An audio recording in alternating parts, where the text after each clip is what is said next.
மனோ ஆ நம்ம பிரியங்கா பாடின பாட்டு இல்லையா அது? நிஜமாவா? ஆமா சித்ராமா நான் பாடின பிட்டு அவ பாடவே இல்லை, அது தெரியுமா? பாடலையா? அது தவிர எல்லாமே பாடி. ஏன் இல்ல அந்த லெஜெண்டரி சிங்கருக்கு முன்னாடியே பாடுறது ரொம்ப சிரமமா இருக்குமேன்ற காரணத்தினால சார் அப்போ ஒண்ணு செய்யலாமா? அந்த பிட்டு அந்த கேட்கலாமா? பீட்டு பிரியங்காவே பாடி நம்ம கேட்கலாமா?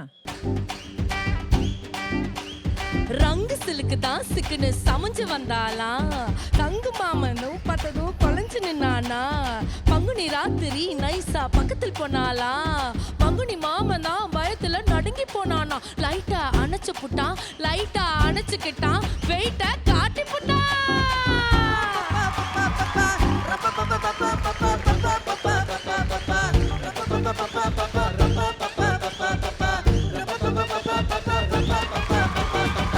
பிரியங்கா என்ன பிரியங்கா நீங்க வந்து உங்களுடைய காந்த குரலால் எங்கள் நிகழ்ச்சியை நீங்கள் வசீகரிக்கிறீர்கள். பயங்கரமான காந்தம் சார். சம்டைம் இரும்புலாம் ஒட்டிக்கும் தொண்டையில. ஒட்டிக்கும். எடுத்து போடுவாங்க அவஸ்டன். பயங்கரம் பயங்கரம்.